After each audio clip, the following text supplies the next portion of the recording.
All right, attendees are starting to pour in. Hello, friends. Hello, friends. Hello, friends. I hope that you are all doing well.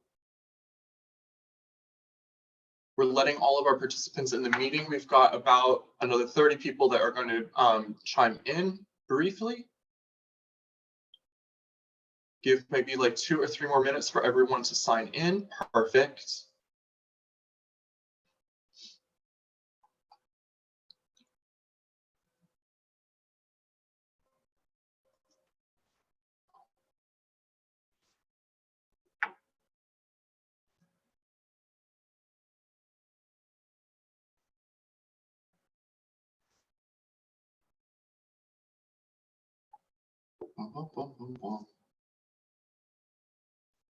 Oh, thank you, thank you.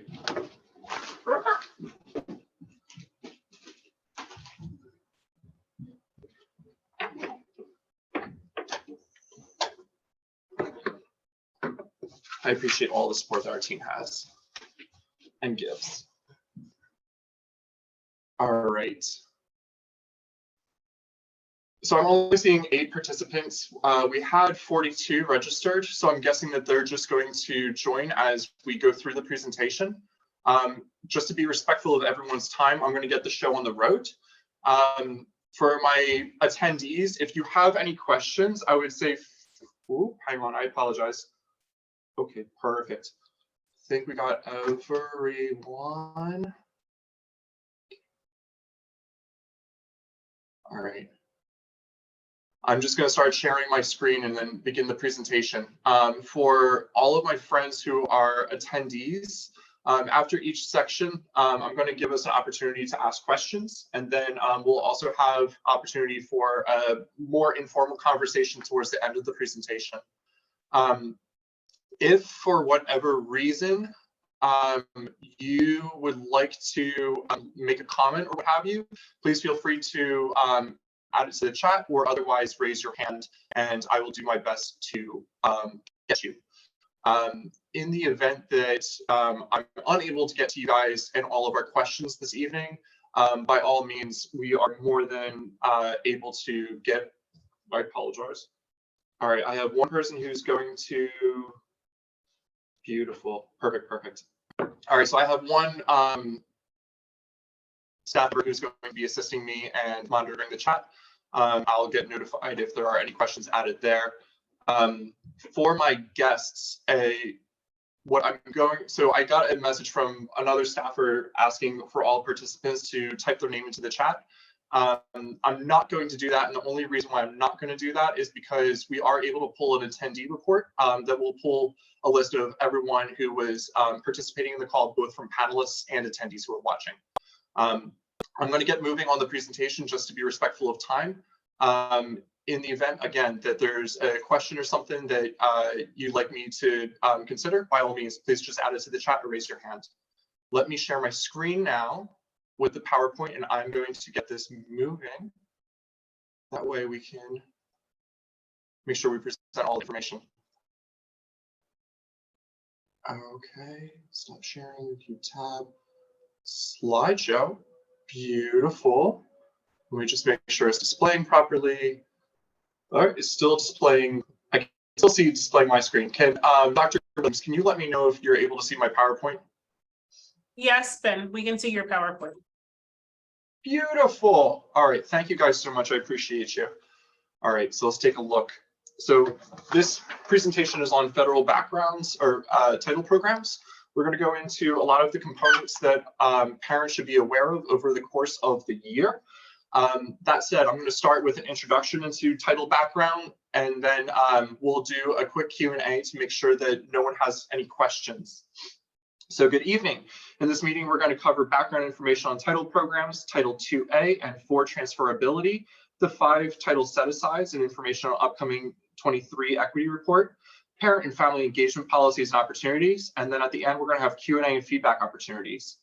So the United States Department of Education, USDE, created the title programs to provide underfunded school communities the resources needed to ensure that students are afforded the same educational opportunities and abilities to succeed as their peers. Between spring and summer, USDE provides preliminary allocation amounts so school communities can plan for the upcoming academic year.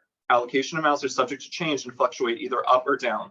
In late winter, USDE will release its final allocation amounts to school districts. Title programs are broken up into 4 main subgrants. Title 1A is meant to improve the academic achievement of students. Title 2A is for class size reduction or professional development. Title 3 is for funding. Title 3 funding assists English learner students to develop English proficiency and meet the Commonwealth's rigorous academic standards. Title 4 funding has multiple uses but can be transferred to increase other subgrant allocations. Note there are also 5 total set-asides that we will cover later on. A set-aside is a percentage of the federal funding allocation that is required by law to be withheld for a specific purpose. In 2023-2024, Norristown Area School District was initially awarded a total of $4,338,288 for its use in title programs, and the district principally uses these funds for the salaries and benefits of educational staff in order to supplement or enrich the district's current academic offerings. And looking at the slide that's currently in front of you, I provide a brief overview of what the purposes for each of the title subgrants are and how NASD typically uses those subgrants for our programs.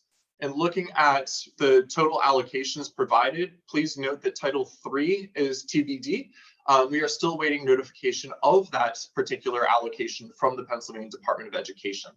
They'll communicate it to us as soon as they finish calculating it for the remaining schools within the Commonwealth. Before I continue and go any further, we're going to do a quick pause, answer any questions, and we'll dive into transferability of Title II and Title IV. All right, I'm going to switch right back to the Zoom chat. Do we have any in the chat? I just want to check and see. Mr. Markavich, the chat is not on, it's disabled. So we will have to find a way to collect information. I can't turn that on. Facebook, Workplace, YouTube, Twitch. You're unable settings. to, it's through technology. You're unable to enable the chat. Oh, I apologize, guys. Okay, if that's the case, I'm going to make sure we spend extra time at the end of the PowerPoint with my email address pulled up so that you're able to write that down and email me any questions that you might have. I'd like to emphasize that any questions that are posed this evening are going to be compiled along with the responses that are provided in the federal program survey that's going to be distributed in a couple of weeks. Those results are going to be compiled and presented on the website in advance of next year's back to school nights. That said, I'm going to continue with the PowerPoint. If anyone has a question in the interim and you know my email address, feel free to send me an email. Otherwise, again, my email address is going to be available at the end of the PowerPoint presentation. All right, so we're going to dive in and continue with Title II and Title IV transferability real quick. Dr. Williams, can you still see my screen and everything? Yes. Thank you, thank you, thank you. So NASD transfer of Title IV to Title IIA. Signed into law in 2015, the Every Student Succeeds Act, ESSA, for its initials in English, allows school districts flexibility to transfer funds from some programs into others with the purpose of meeting the unique needs of each community. The Norristown Area School District historically does this by transferring Title IV funds into Title IIA allocations to allow for the hiring of additional educators to reduce class size. It's important to note that the different allowable uses of funds allocated to each program that weigh against the need. Excuse me, I apologize. Let me repeat this sentence. It's important to note that the different allowable uses of the funds allocated to each program and weigh those potential uses against the needs reflected in our school buildings. So Title IIA is intended to be used to increase the student achievement consistent with the challenging state academic standards, improve the quality and effectiveness of teachers, and increase the number of teachers, principals, and other school leaders who are effective in improving student academic achievements in schools and provide greater assistance to be effective teachers. Title IV, on the other hand, that allocation is meant to provide students access to a well-rounded education, to improve school conditions for student learning, to improve the use of technology, to improve academic achievement and digital literacy of all students. In short, this funding allocation, Title IV, is able to be used to support the needs of students and staff in a wide variety of ways that ranges from being able to expand mental health services to supporting science, technology, engineering, mathematics, programming, STEM for short, and then also can be used to augment music and arts-based programs. In 2023-2024, NASD is proposing to move the $215,000 allocation from Title IV to Title IIA to increase that allocation from $384,000 to $599,000, thus allowing for the retention of roughly 4 elementary school teachers with possible funding flexibility for additional hirings.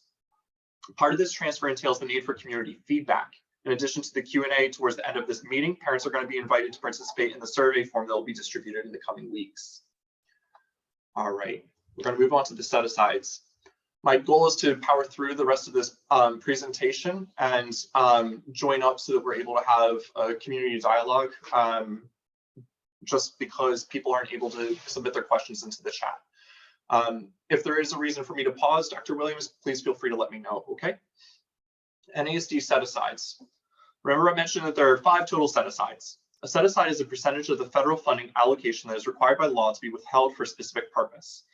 The U.S. Department of Education requires that every school district withhold a portion of title funds to go towards the express purposes of parent and family engagement, homeless and foster care services, and non-public equitable services. Because title dollars follow the student where they attend school, NASD is required to provide funding to youth that are placed in Montgomery County Youth Shelter as well. This comes in the form of the Title I and a neglected set-aside, and separately the Title I-D program. The parent and family engagement set-aside must be at least 1% of the total allocation provided to the school district to support parent workshops, communication tools, refreshments, and strategies aimed at eliminating barriers to participation. The homeless and foster care set-aside is meant to provide comprehensive needs for our youth currently experiencing homelessness or within the foster care system to assist them in taking advantage of educational opportunities afforded to them and their peers. The non-public equitable services set-aside is for students that reside within the NASD attendance area, attend a non-public school, and are academically eligible for additional mathematics or literacy instruction. These funds are generated by the number of low-income students that attend their institution each academic year. Additional non-public equitable shares are withheld in the Title IIA and III grants. Those funds aim to support educators through professional development. All right, going to move on to the NASD equity report. This one is going to be very brief, only because we're still currently working on it.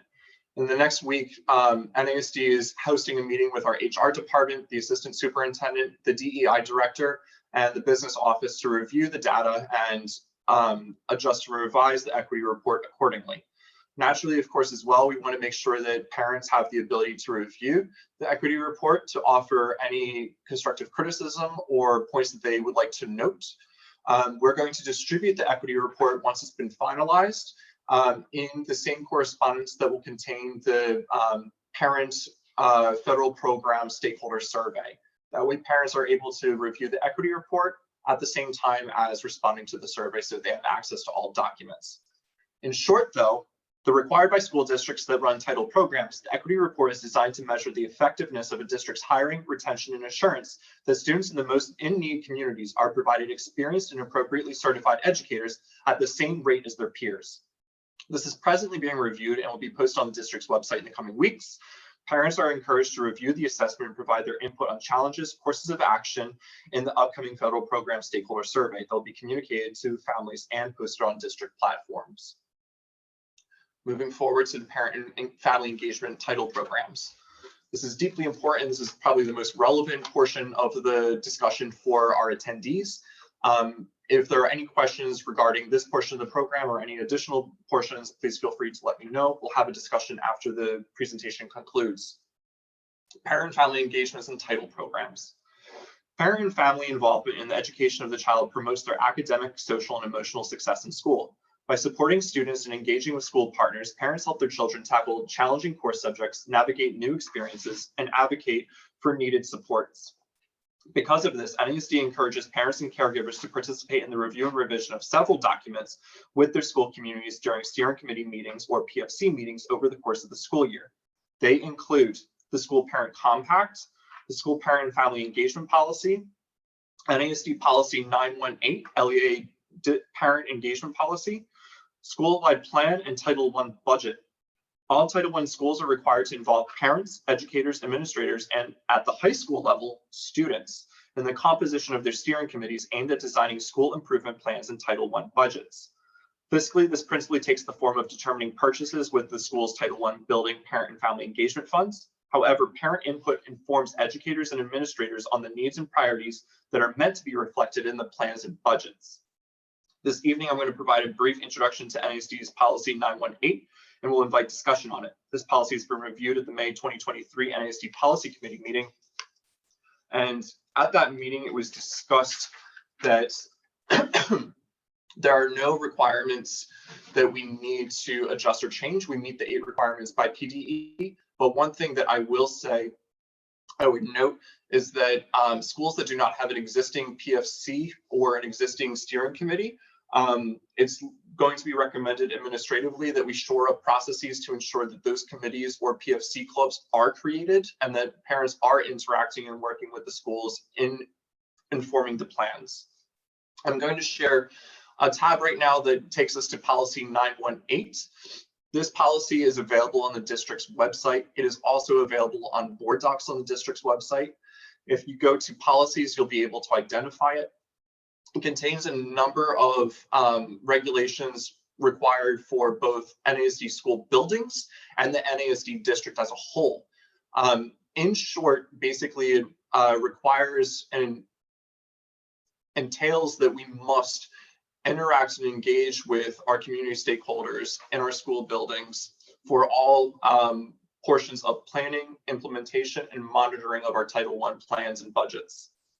This is to, realistically speaking, ensure that we're getting accurate pictures of the priorities from our parents and our communities, understanding student needs at home, and then also understanding what, of course, our students are telling our parents, so that we're able to, again, effectively advocate for what changes are needed within a plan any given year.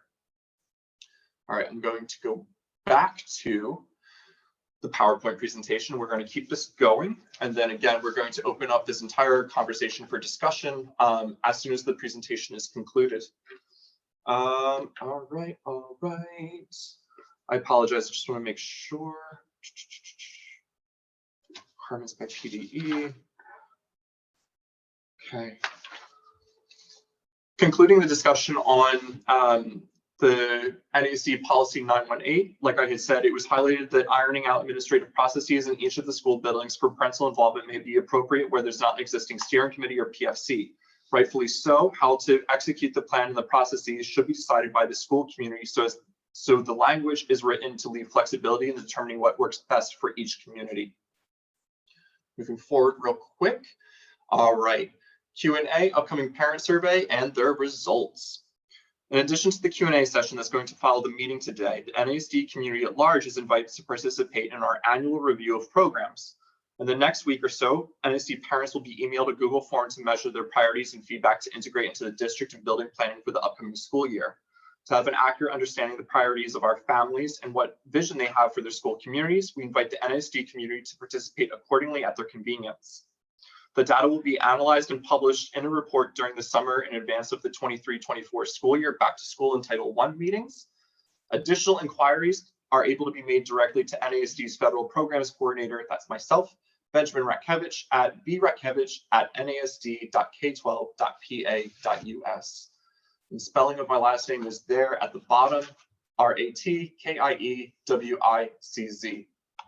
And that concludes the presentation. I'm going to leave that up for just one quick moment. That way, if anyone wants to write down my email address, they are able to do so. Mr. Ratkevich. Yes, Dr. Williams. Participants are able to raise their hands and Mr. DeRosier will open up their mics to speak. Oh, that is awesome. Perfect. All right. Well, we have concluded the presentation. If it's okay, I'm going to stop sharing my screen. If I need to go back to reference anything, I'm more than happy to do so.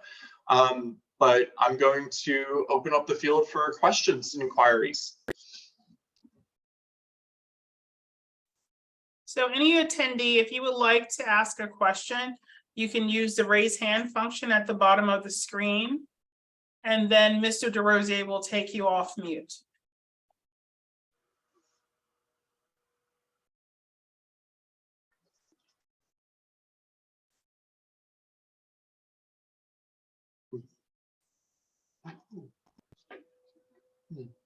Strange. All I right, do not friends. see any raised hands. Okay, All right.